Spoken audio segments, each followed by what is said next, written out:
Hello and welcome to Conservative to America. I'm your host, Holcomb, and today we have a lot of news this morning.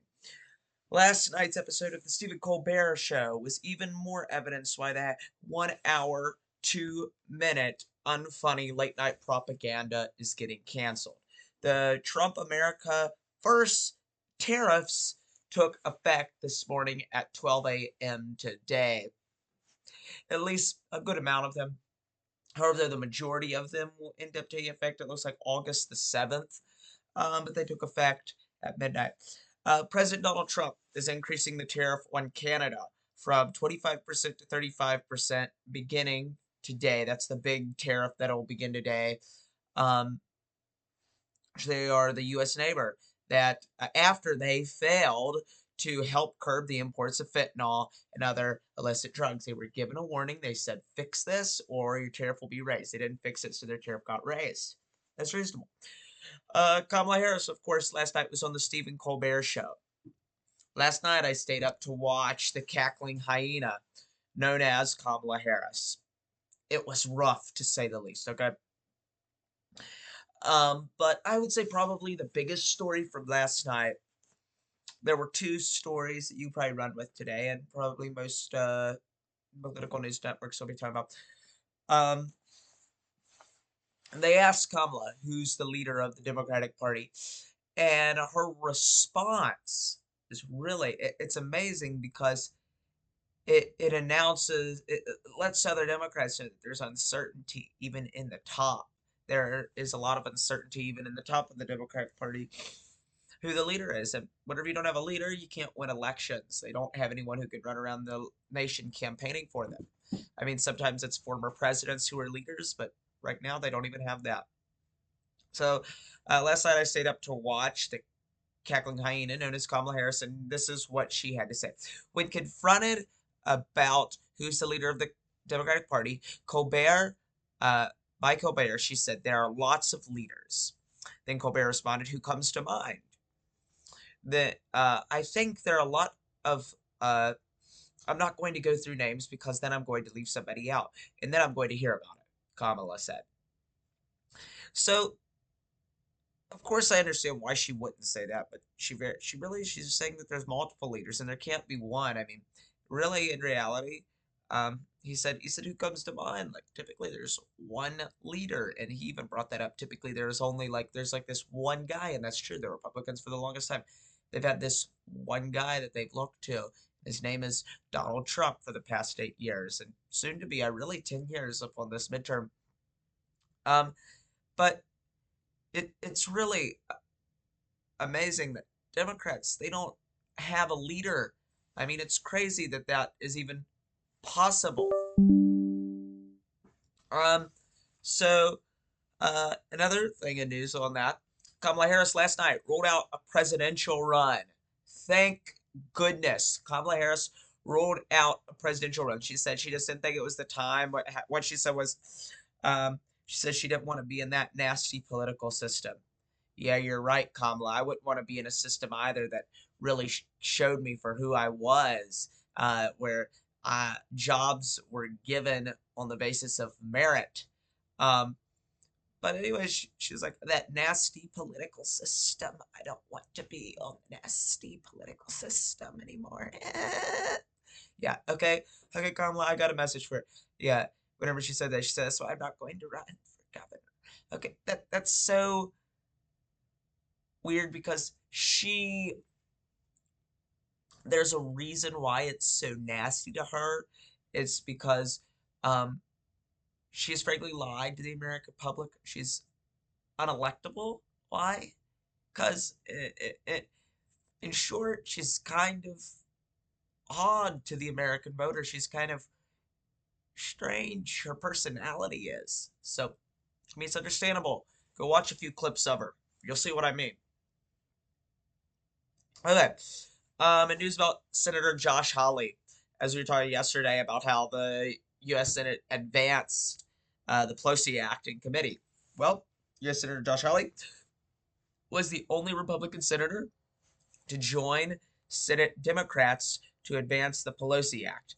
He has taken heat from fellow Republican colleagues and President Donald Trump. He took heat from Majority Leader John Cornyn, especially in committee. We might be responding to some videos on Monday about that. But he got in fights with James Lankford out of Oklahoma. He got in a big fight with Senator Rick Scott. And of course he would over the Pelosi Act. I mean, Rick Scott is a billionaire and he has to practically liquidate all of his companies. He has to sell everything. I mean, he's got hundreds of thousands of employees. And Senator Rick Scott made a good point, I could say. I don't necessarily, I'm more on the side of Josh Hawley and thinking that members of Congress should be allowed to buy and trade, but this was Senator Rick Scott's opinion on it. He said, why should we discourage business? And I understand that somewhat. But then you start considering, though, then they said to Josh Hawley, the Senate Republicans said, well, we're not going to vote for it because then it discourages people from coming to Congress. And he's right, because Republicans and Democrats always try to go out and they try to get well-known, successful people in those states to run. And there's nothing wrong in that. Just those people typically have, they've been pretty wealthy and they invest in the stock market or invest in companies. And they say that it could hurt them recruiting people to run for the United States Senate. I think there's a good argument to be made in that. But whenever it comes down to it, I still take the side of Josh Hawley because people like Nancy Pelosi have abused the system where they show up to Washington, they have a little bit of money, and then they make a fortune that'll last generations beyond them, all because of Washington trades. It has been proven. I mean, Paul Pelosi, if you look at his stock market records, and Nancy Pelosi, if you look at her stock market records, I mean, and I'm not necessarily going to hate on them so much over it, because in all honesty, I couldn't see any American doing anything different. If they were given insider trading tips, why would you not? And there's no way that you can be ethical in trading stocks whenever you're in Congress, because you're given insider trading tips and you'd be going against yourself if you went and invested in stuff that you knew was going to go bad. And if you got an insider trading tip that, hey, this company is going to double within the next month, then yeah, you would think oh, I might want to go buy that. And that's not, technically it is unethical, but whenever you look at what they did in it, it's not terrible, I don't think. I think that there is reason for it. Not that I would do it even, but I think that there's reason in it. I would take the side of, if I showed up to cars, I probably wouldn't buy stocks, trade them.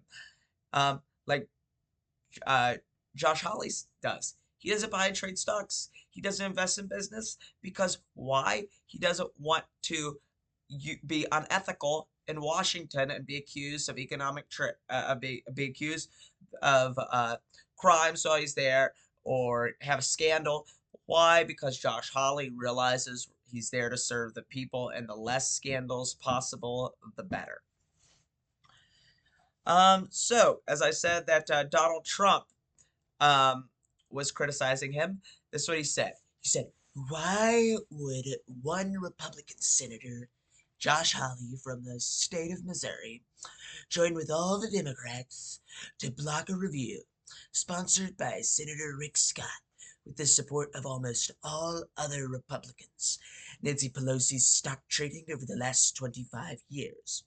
The information was inappropriately released just minutes before the vote, very much like sabotage. The Democrats, because of our tremendous achievements and success, have been trying to target me for a long period of time, and they're using Josh Hawley, who I got elected twice, as a pawn to help me. I wonder why Hawley would pass a bill that Nancy Pelosi is absolutely in love with. He's playing right into her dirty hand of the Democrats. It's a great bill for her and her husband, but so bad for our country. I don't think real Republicans want to see their president, who had unprecedented success, targeted because of the whims of a second-tier senator named Josh Hawley. Um, well, Josh Hawley, he said it, however, according to Senator Hawley, however, according to this, Senator Hawley said he had since after this was posted, had a call with President Trump explaining some of the misconceptions that this bill will not affect him. Donald Trump was convinced that in the rules of the bill, he would be forced to sell Mar-a-Lago, his golf courses, and other Trump properties. Um, but how this works is that immediately upon passage, members of Congress are no longer allowed to buy and trade stocks. So that'll automatically end if it passes. Upon each member's next term, so upon same thing goes for presidents and vice president. Upon their next term, this would apply for J.D. Vance if he decides to run for president. It does not apply for Donald Trump though, because he's still in this term and he's term limited. So this will be his end in Washington, and he can still be there. So him saying that Democrats are targeting him, no, they're not targeting him because this doesn't even apply to him. But upon each member's next term, they will be required to sell all properties and businesses that have more than 12,000 employees. Now, um, there was a good argument, I think, that was made by uh, Senator uh, Ron Ron Paul um, out of the state of Kentucky, and what his point was that he's a doctor and he was in a group with a bunch of other physicians, about 180 different physicians, I think he said, and they have about 289,000 employees. And he said he would have to sell his share of that company. He said, which he thought was unfair because that's his practice. He's built it with all of those guys together. And I understand where he's coming from. He said, and him and Rick Scott were saying, well, why do you guys discourage business? Like, when did this country start discouraging making money?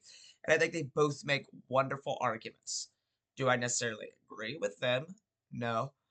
I agree with them in every aspect, no, but I think they make wonderful arguments, and I can understand where they're coming from. I'm more on the side though, where I still lean with Senator Josh Hawley. I could be changed. I could be changed. If you have maybe if you're watching this video right now, and maybe you have an idea on how to change me, please comment down below. But Donald Trump was under the impression that he would have to sell Mar-a-Lago, of course, underneath this. And it sure sounds like it if you don't truly understand what the bill is doing and the term limit part. So that's good. Then yesterday, Michael Whatley, RNC chair, announced that he would seek United States Senate in North Carolina. Of course, Roy Cooper announced that it was on Wednesday, and then on Thursday, the next day, Michael Whatley announced that he would run for U.S. Senate. Well, a poll came back after that. The poll gave Cooper a narrow advantage, with 43.4% of respondents saying they would be inclined to support him next November. Well, 40.2% said they plan to cast their ballot for Whatley if he wins the GOP nomination. This was the GOP nominee versus Cooper, and it was 43.2 to 40.2, which it's very interesting because you would think that a guy like Roy Cooper would at least be clearing really close to 50, if not over 50 right now, for a popular two-term governor from the state. But the fact that neither candidate is above 50, especially for Roy Cooper. Michael Whatley just got in the race, but he hasn't really he's never ran for any political office in North Carolina. That's been big. It's been statewide. But Roy Cooper has. He's well known. I think he's got 93% of North Carolinians know who he is. That's the percentage. And I think he has 70% approval rating. It's very interesting that a man with that big of an approval rating would not have 40, at least clearing 50 whenever they run for United States Senate. You think that they would, but he doesn't. It's very interesting. So, with that, I think that it'll be a good and close, very close race, the entire race, I think, to follow in North Carolina. Hopefully, Michael Whatley will be able to pull through and win that race. But we'll continue to follow that here on Conservative to America. I'd like to thank everybody for tuning in today. I'm your host, Cole Holcomb. And remember to stay safe. Have a good weekend. We'll be back here Monday morning. Signing off. Thanks.